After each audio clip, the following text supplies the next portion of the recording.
Mesdames, Messieurs, bonjour. Ici Suzanne Nantel, mairesse de Berthierville. Alors, bienvenue encore à votre émission Berthierville vous informe, lors de laquelle je vous ferai part des décisions qui ont été prises par votre conseil municipal lors de la séance du 2 juillet dernier. Au préalable, je tiens à vous fournir quelques informations pertinentes d'intérêt pour la population, en débutant par la liste des travaux qui seront effectués en juillet, soit le rapiessage d'asphalte dans différents secteurs de la ville, ainsi que des travaux de réfection de trottoirs et bordures, des travaux de scellement de fissures dans les pavages des rues Crémazie, de Montcalm et Gilles Villeneuve, entre de Frontenac et Notre-Dame, sont aussi prévus.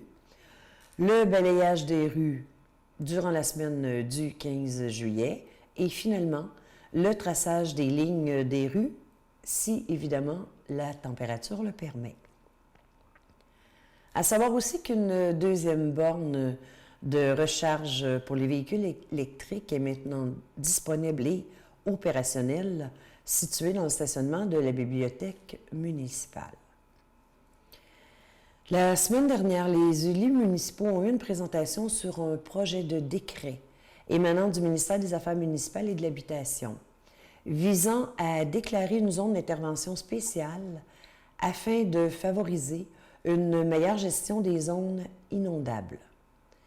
Suite à cette présentation, les conseillers des quartiers 2, 4 et 6, soit M. Frappier, d'Estrempe et Turcotte, dont certains des citoyens qu'ils représentent seraient touchés possiblement par cette nouvelle carte de zone inondable, ont tenu à distribuer l'information à leurs concitoyens par le biais d'une lettre qu'ils ont remise aux propriétaires des résidences en cause.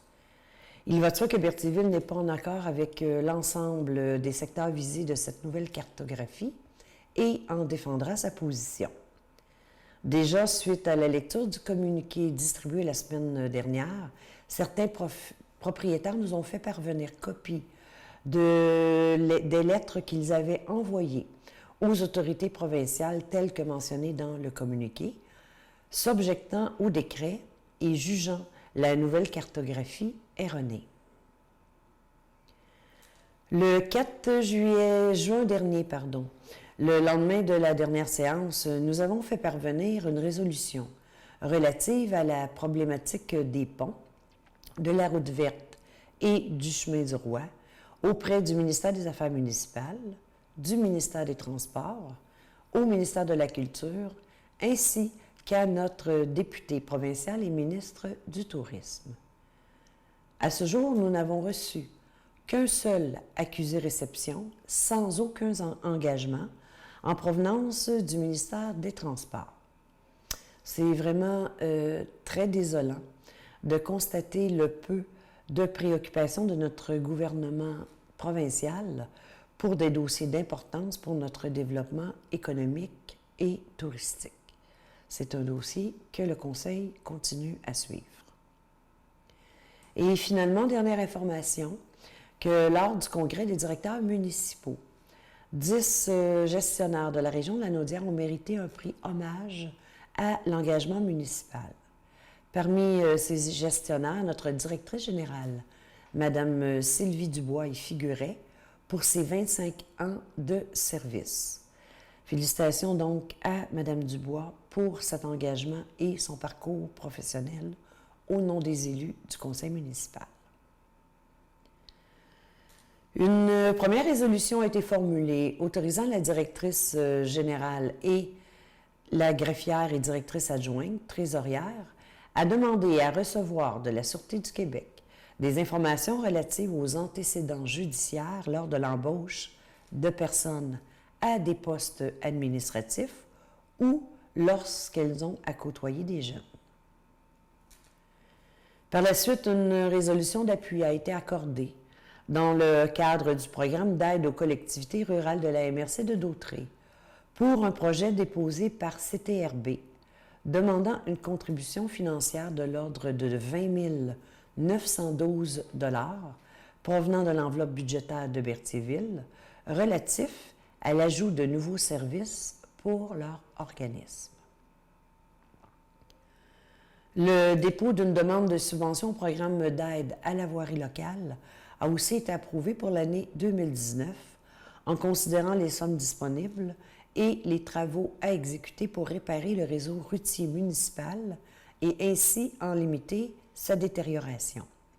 Ainsi, la directrice générale a été autorisée à procéder pour et au nom de la Ville à ce dépôt pour des travaux prévus sur la rue Giroux.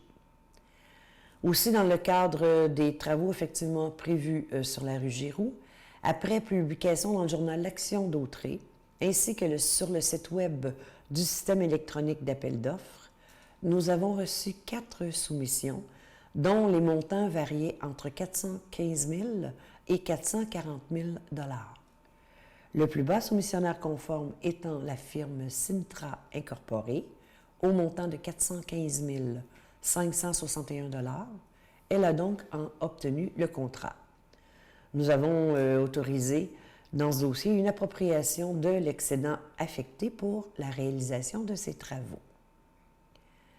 Par la suite, le conseil municipal a autorisé une dérogation mineure pour le 380 rue Généreux, autorisant la localisation d'un garage avec des conditions à respecter.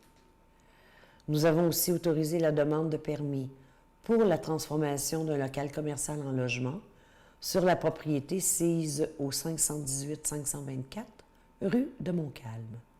Une solution au manque d'espace de stationnement hors rue est conditionnelle à cette autorisation. Nous avons de plus autorisé la coupe de 2 arbres sur la propriété située au 600 rue de Frontenac en zone PIA, en exigeant un rapport d'expert quant à la nécessité d'abattre ces arbres, en plus d'exiger le remplacement d'un arbre avec des exigences précises. Les 1er, 2 et 3 août se tiendra le Centre-Ville en fête 2019, organisé par les productions festives MC, auquel nous avons accordé une commandite de 1 000 $ dans le cadre de notre politique de dons et commandites, ainsi que de prêts d'équipement. Aussi, la mairesse et la directrice générale ont été autorisées à signer pour et au nom de la Ville le protocole d'entente, en plus d'autoriser la fermeture d'une section des rues Frontenac, d'Iberville et Place du Marché du mercredi 31 juillet au dimanche 4 août, comme détaillé dans le protocole. Nous avons aussi, dans le cadre de notre politique de dons et commandites, alloué un montant de 350 $ à la Chambre de commerce et d'industrie Berthier-d'Autrey pour l'événement Expo Auto, qui se tiendra le 31 août prochain dans le centre-ville, en plus du prêt d'équipement et aussi de la fermeture des rues telles que citées précédemment. 3 avis de motion ont été déposés pour des projets de règlement concernant premièrement les systèmes d'alarme, deuxièmement sur les règlements pour le comité consultatif d'urbanisme et finalement pour fixer les normes des abris d'auto permanentes. En ce qui concerne ce dernier, soit le règlement 748-202, le premier projet de règlement a aussi été adopté. Nous avons par la suite tenu l'Assemblée publique de consultation pour le règlement 748-201, modifiant le règlement de zonage pour les normes et usages de la zone 1R29.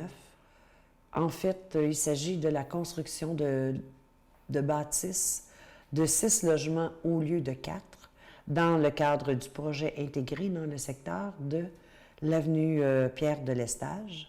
Et aussi, nous en avons adopté le second projet de règlement. Le règlement 948, quant à lui, sur la gestion contractuelle a été adopté, ainsi que le règlement 949, déterminant les modalités de publication des avis municipaux. En ce qui concerne le dépôt de documents, il a été question de l'accusé-réception du ministère des Transports relatif à la résolution envoyée à cet effet le mois dernier et tel que je l'ai mentionné dans mon préambule. J'ai par la suite fait état des rapports de service pour la pesée des déchets domestiques et de la collecte sélective du mois de mai, du rapport de l'urbanisme pour juin et de mon rapport d'activité pour ce même mois.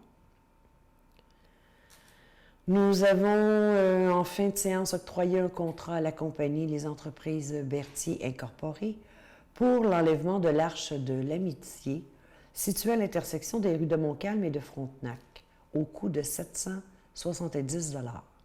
Arche installée par le Club des Lions en 1996, club qui est fermé depuis 2005. Le club parrain, ça, celui de Repentigny, a été informé et il nous a confirmé qu'il ne veut pas récupérer cette arche. Ce site fera l'objet d'aménagement et d'entretien par la Ville. Nous avons finalement terminé la séance par une résolution d'octroi d'un contrat à la compagnie Nordico de prise en charge du bilan 2019 de la stratégie québécoise d'eau potable au coût de 5 240 $ selon l'offre de service, ce en raison du fait que la Ville doit fournir un rapport annuel. Voilà ce qui complète les résolutions qui ont été adoptées lors de la séance publique du 2 juillet. Je vous invite à consulter le site web pour revoir cette émission ou encore pour consulter des séances antérieures ou encore pour toute autre information d'ordre municipal. La prochaine séance se tiendra le 5 août prochain, toujours à 19h30, ici à l'Hôtel de Ville, où évidemment vous êtes les bienvenus. Alors, je vous souhaite de passer un beau et bon mois de juillet. Merci. Au revoir.